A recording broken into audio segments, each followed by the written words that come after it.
Hello, everyone. My name is Shannon Branch, and I am a class of 2021 graduate of LaSalle University with my master's in English, Spanish interpretation, and translation. That is how I know Catalina. She was a professor of mine, and I want to thank you, Catalina, for considering me and my being able to share the results of something that I conducted, the um, interpreter COVID-19 impact questionnaire.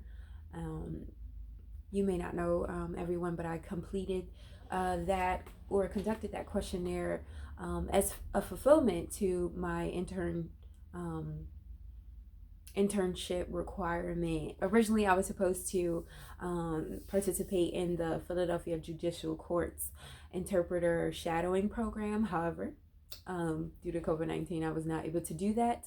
And the city of Philadelphia also had some interpreter trainings that they were going to be doing. However, COVID-19 again. So I decided to, under the advice of Fruity Diaz, my advisor, I decided to do this questionnaire to create this questionnaire and interview interpreters just to see about how their work was impacted as a result of the epidemic. And so, how did I create this questionnaire? So, the questionnaire basically, I wanted to see about three things. What was work life prior to the pandemic?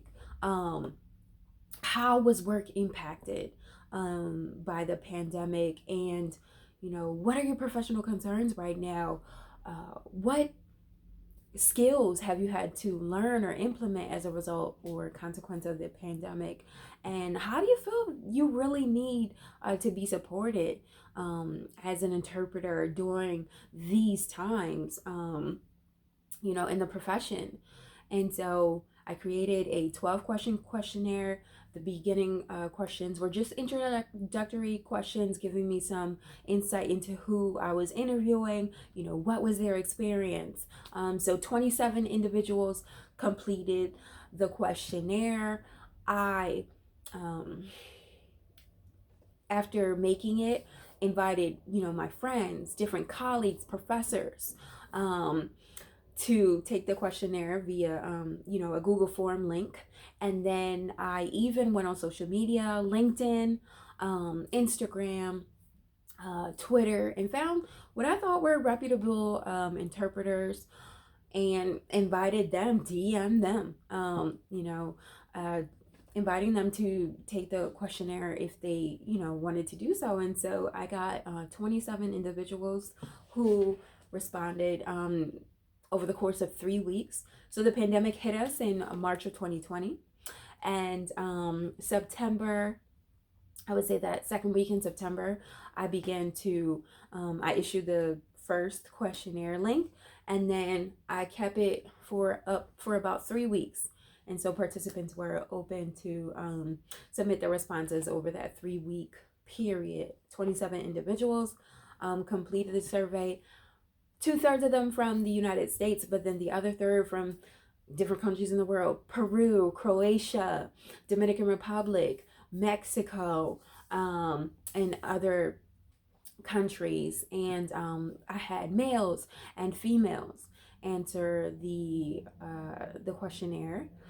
People with a little bit of experience, just starting out, 1 to 2 years, up to 25 plus years interpreting. And it was not limited to people who were just English or Spanish interpreters, but as long as someone had, an English language speaking ability, they were able to take the questionnaire. And so I got varied responses to the questionnaire, a great demographic of different people responding to the questionnaire. And I was really able to gain some great insights from doing that. And so I get to share that with you all today. And so I just wanted to focus specifically on I would say the last three of my findings.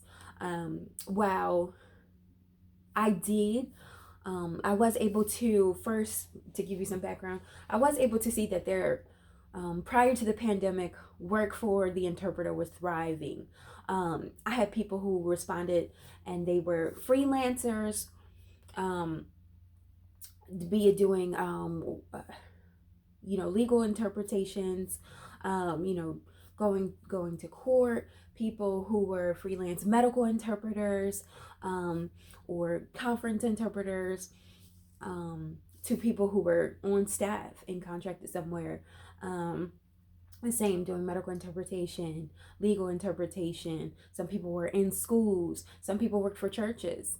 Um, and then I had a lot of people who were with agencies doing telephonic interpretation. I mean, there was just such a varied response in the type of work that people were doing. But I will say that from the result of the questionnaire, I gathered that if someone wanted to be successful prior to the pandemic in the job or the field of interpretation, that they really had a great chance to be successful and thriving in that type of work. Um, However, question number two in the questionnaire, a lot of work life did shift for the interpreter. And I found that occurred, um, and I'll address this kind of in point three, but a lot of people did experience some loss in their work, be it the workload and volume. Um, I had people say, I went from having a fixed schedule of working 9 a.m. to 6 p.m., at night, to only getting a few calls a week, or, my conference interpreters, all those people, their events were immediately canceled. Um, and with no dates, projected dates of rescheduling. And so people like that who are really relying upon these in-person experiences really lost out financially, and that was a big concern to them. There were other individuals who were on staff, and I would say that the nature of their work changed, and so instead of missing out on work altogether, a lot of those people began to have to implement new skill sets in order to carry out their work. They were able to continue their work, but just in a different format. I saw a lot of that as well. And then going into some people experienced a boom. That was a select few. Less than 10% of participants experienced that the pandemic positively impacted their work. But some people did experience a boom, whether it streamlined the communication that they were able to have. One woman expressed that it made things simpler because she knew the nature of the call that was most likely going to come through for her as an interpreter. Another gentleman said that his profits increased exponentially, 500%. Just because he was able to find a whole complete new avenue, transcription, to work in because of the pandemic. But I specifically wanted to focus on three things. And so that first particular question that I really wanted to spend a little bit of time on is not just how has your work changed, but specifically what new skills were a lot of the interpreters that I interviewed having to implement as a result of the pandemic. And 60% of individuals said that they had to begin to use RSI platforms, remote simultaneous interpretation platforms, remote consecutive OPI, remote consecutive interpretation platforms, or telephonic. And for a lot of people, they knew that reality existed prior to the pandemic, but now it was shoved almost into the forefront, and they really began to have to use this.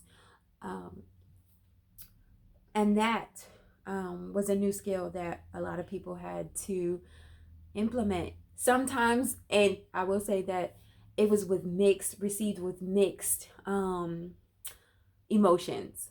Some people were okay with it, and they were excited to use these platforms, but other people found it more challenging. I'm just gonna break it down specifically. So I do have my questionnaire key in front of me, and a lot of people, as I already mentioned, said that they had to use RSI platforms.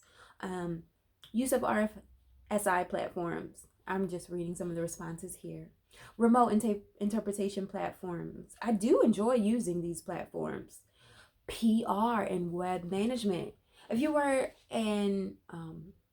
a freelance if you were a freelance interpreter, you really, and you lost some of your clientele, you really had to begin putting yourself out there, um, and making sure that you were marketing yourself well, making sure that your social media presence was up to date. I had a lot of people revisiting their LinkedIn profiles, taking the dust off their Twitter profiles or Instagram profiles, and now using these to get a spike back in their work. Um, Use of RSI platforms, social distancing, mask wearing, knowledge on platforms to provide simultaneous and consecutive interpretation. Increased my presence on LinkedIn and continued emailing the contacts from whom I've received assignments. I use Zoom to interpret. VRI and OPI, remote interpretation platforms, working remotely, translations, video calls, phones interpretation, more trainings, Skype, Zoom, social media, telephonic interpreting and video interpreting, video remote interpreting, use of Zoom. Others express having to learn new vocabulary in both languages related to COVID-19. And so I'm pretty sure that if you discuss amongst yourselves, you may have also had to begin using these remote platforms. But that was the general consensus. A lot of people this was a new skill set that they had to implement. But with that came new professional concern. And so I found that in my next question, which was, what are your biggest professional concerns right now? I would say that a lot of people expressed that, okay, now we have this new skill, video remote interpretation. But now that is causing more concern for us. And there were several reasons for that. The first was that